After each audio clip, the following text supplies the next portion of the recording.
Pak Agus mau jalan ke kebun, alpukatnya gede-gede. Nah, punya Ponodin.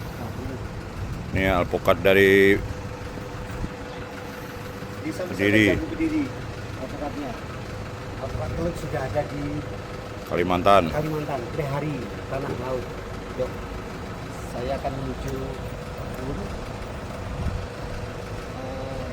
Kebunnya berapa kilo Mas Yudi? 3 kilo. Bawa yang mana? Itu hiluk, bawa hiluk. Pak Agus mau berangkat ke kebunnya Pak Haji Nordin.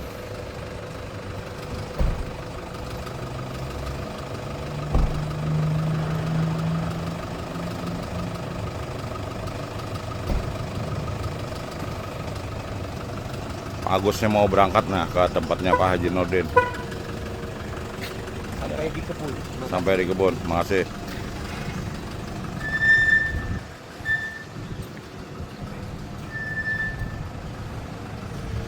Berangkat Pak Agusnya ke kebun.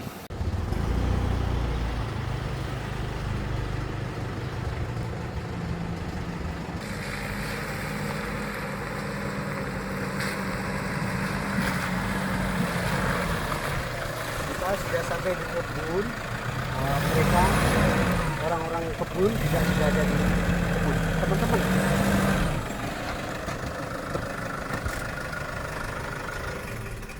Ini sudah siap ke kebun. Saya juga sudah pakai safety. Yuk kita ke kebun cek alpukat dari Desa Wisata Jambu Kediri.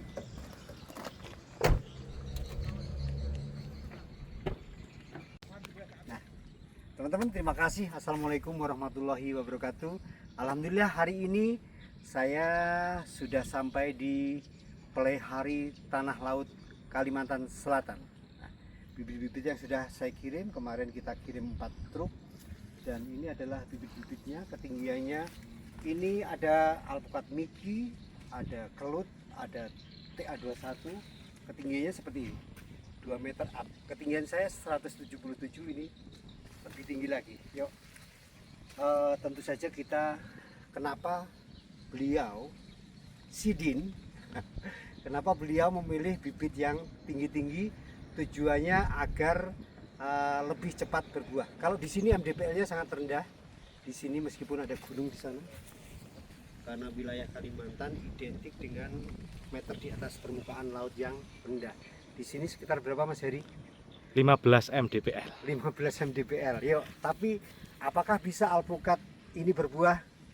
Harus meyakini dan harus pasti, karena kalau kita tidak berani memastikan berbuah, ya jangan ditanam. Artinya MDPL rendah maupun tinggi itu juga bisa berbuah, namun juga mengacu pada varietasnya. Yuk kita menuju ke kebun, karena sudah ada beberapa tanaman yang sudah kita tanam dengan jarak tentunya 5x5.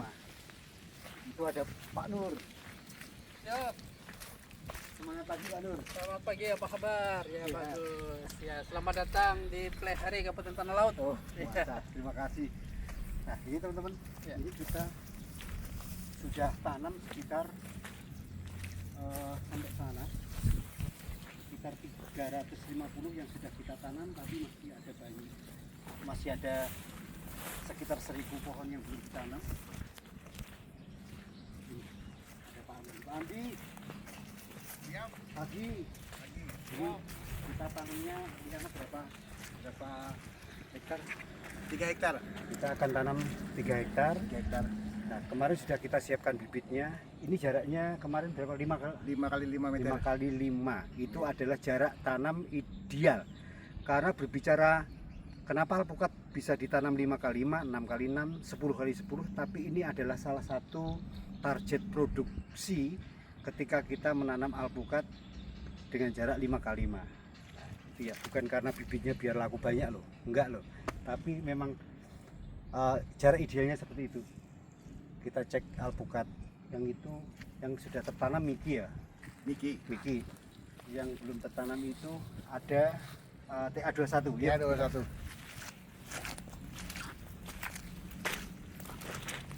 Nah, media tanam itu sama 321, 3 tanah, 2 sekam, 1 pupuk kandang. Ini TA21 begini, batangnya segini-gini teman-teman. Batangnya gede-gede.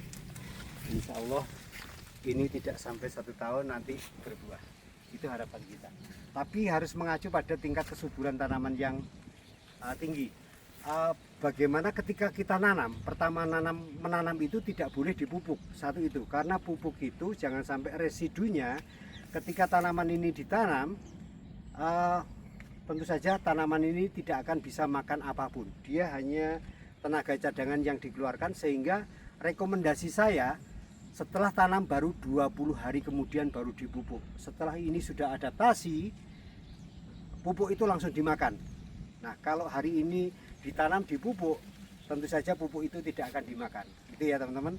Pemberian pupuk itu yang bagus, yang baik adalah per 20 hari sekali, itu dengan menggunakan pupuk NPK Faster 2577.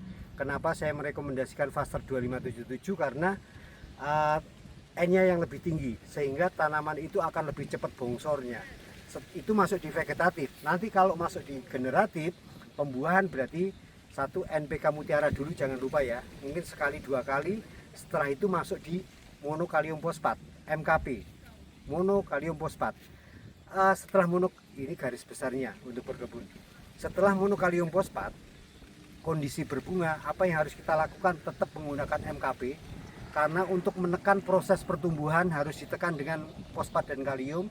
Setelah itu pemberian pupuk CaNO3, kalsium nitrat plus boron, itu tujuannya adalah untuk menguatkan bunga pentil supaya tidak rontok, karena kalsium nitrat itu adalah spesifikasi untuk menguatkan dan mempertebal dinding-dinding sel. Itu setelah berbuah nanti segini, teman-teman harus menggunakan NPK Mutiara 1616 lagi, karena pupuk itu ada fase-fasenya ya, kebutuhannya. Kenapa saya merekomendasikan 1616? Karena untuk menjaga buahnya, satu sudah dijaga dengan CaNO3, yang kedua dijaga dengan NPK 1616, tujuannya supaya buahnya, pohonnya seger, sehat, buahnya bisa maksimal gede-gede gitu. Nah, coba Pak Sugi bawa apa ini? Bawa pisau. Ini pengelola kebunnya, kebun alpukat dan kebun durian. Ada Pak Hamdi, ada Pak Sugi. Nanti habis ini kita ke kebun durian. Siap. Sudah berapa tahun duriannya? 4 tahun setengah jalan. 4 tahun setengah jalan. Kita evaluasi seperti apa pohon duriannya, apa yang harus kita lakukan, karena selama ini mungkin kebunnya hanya semprotannya apa? Sudah. Jadi pupuk semprotannya itu pokoknya ditanam, disemprot sesuai dengan apa yang Pak Sugi dengar mungkin ya Pak. Nanti kita sama-sama sharing belajar ya. Siap. Pak Sugi. Oke teman-teman, alpukat sudah. Ini yang tertanam berapa kemarin? 500 belakang. Masih ada sekitar 2000-an pohon teman-teman yang belum tertanam. Nanti akan kita tanam sampai sepanjang sana. Oke teman-teman, kita menuju ke kebun durian. Siap. Oke, terima kasih. Yuk.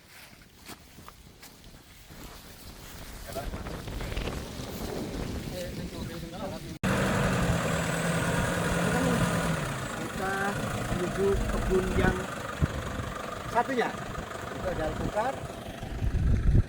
Kita menuju ke kebun durian. Terima kasih.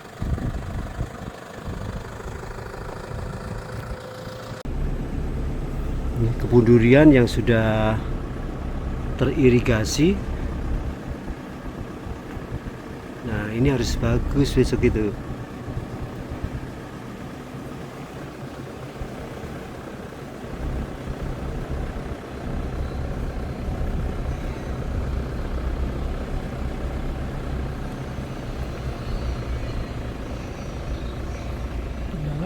Ke dalam.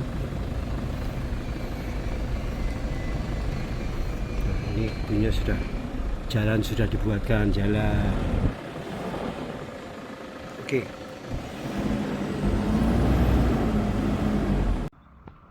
Nah, teman-teman, kita jalan-jalan sambil evaluasi kebun durian.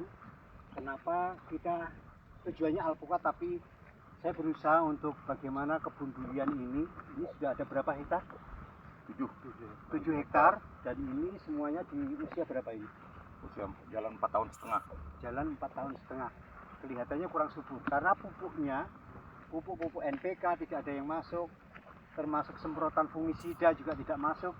Hari ini saya bersama ini Pak Mualim, Pak Mualim, Aban. Markaban. Pak Markaban, ujung tombaknya ada Pak Sugi. Terima kasih, ada Pak Nur pendamping saya. Siap, Yuk. siap. Sudah berapa tahun di sini? 3 tahun. 3 tahun. Ya, alhamdulillah. Pak Mualim semangat terus ya. Semangat. Jadi gini teman-teman, berkebun itu salah satu tujuan kita adalah satu, menghijaukan bumi kita.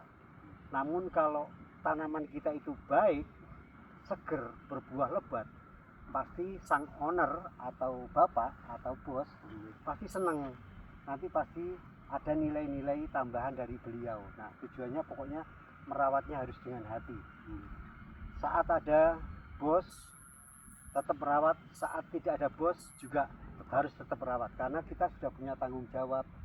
Jangan sampai kita sudah nanam kayak gini jelek, kalau kayak gini bagus kayak gini kan pasti siapa yang ngerawat? Ada Pak Mualim, ada Pak Markaban, nah ada Pak Sugi. Itu kan sudah menjadi catatan bagi pengunjung yang di sini.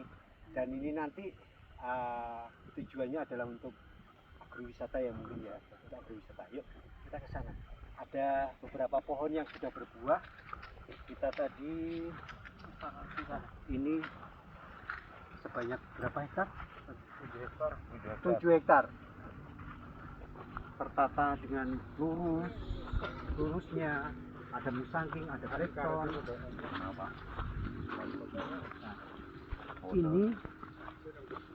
Ini harus dispesifikasikan sendiri.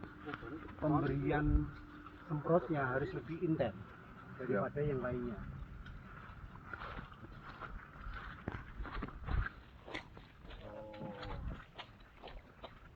Di bawah sudah ada yang berbuah. Jenis apa ini Pak? Ini duri hitam, teman-teman. Tandanya duri hitam. Satu-satunya itu. Nah, ada durinya yang hitam. Kalau bawor nggak ada ya, teman-teman ya. Oke. Yuk, kita jalan.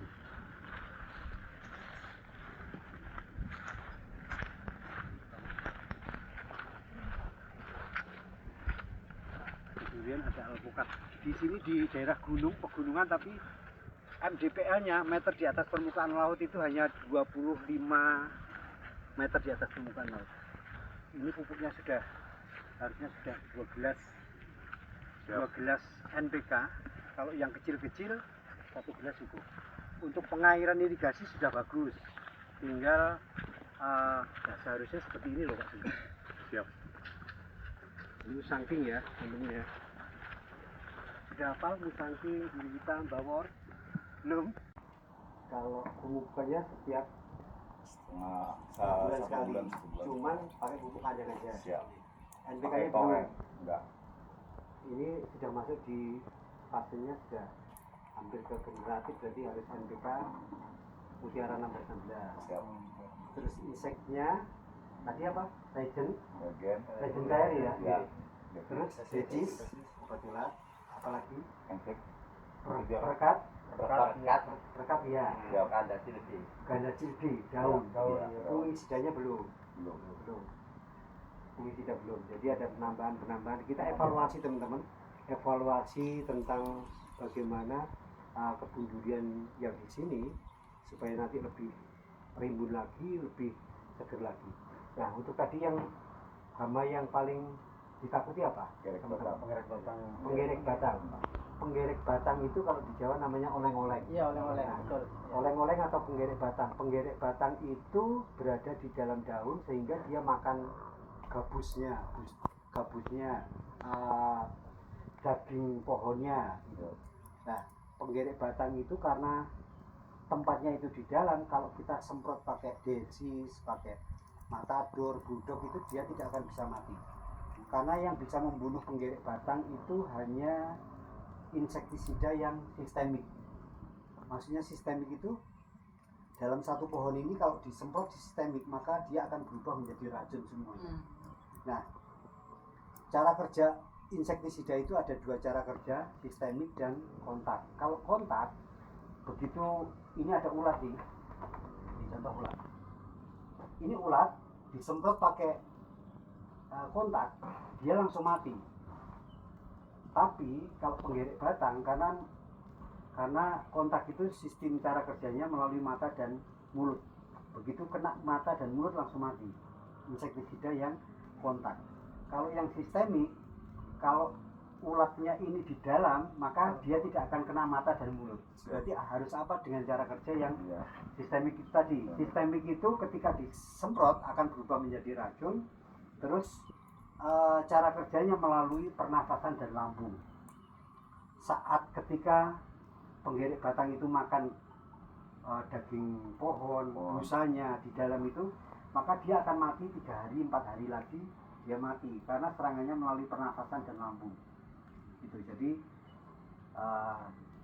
ngecat pun seperti itu. Ngecat juga harus pakai resin cair, tambahkan juga bakterinya, bakterisida.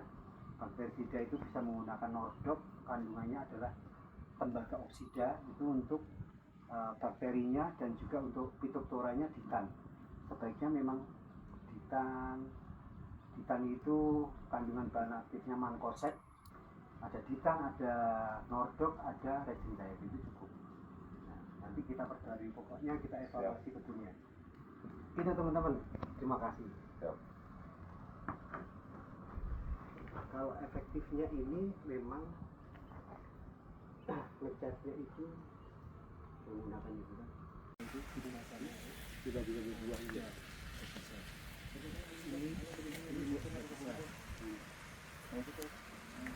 Jadi nanti ada pemberian pupuk-pupuknya, gandasinya yang selama ini gandasi daun kan, kita ganti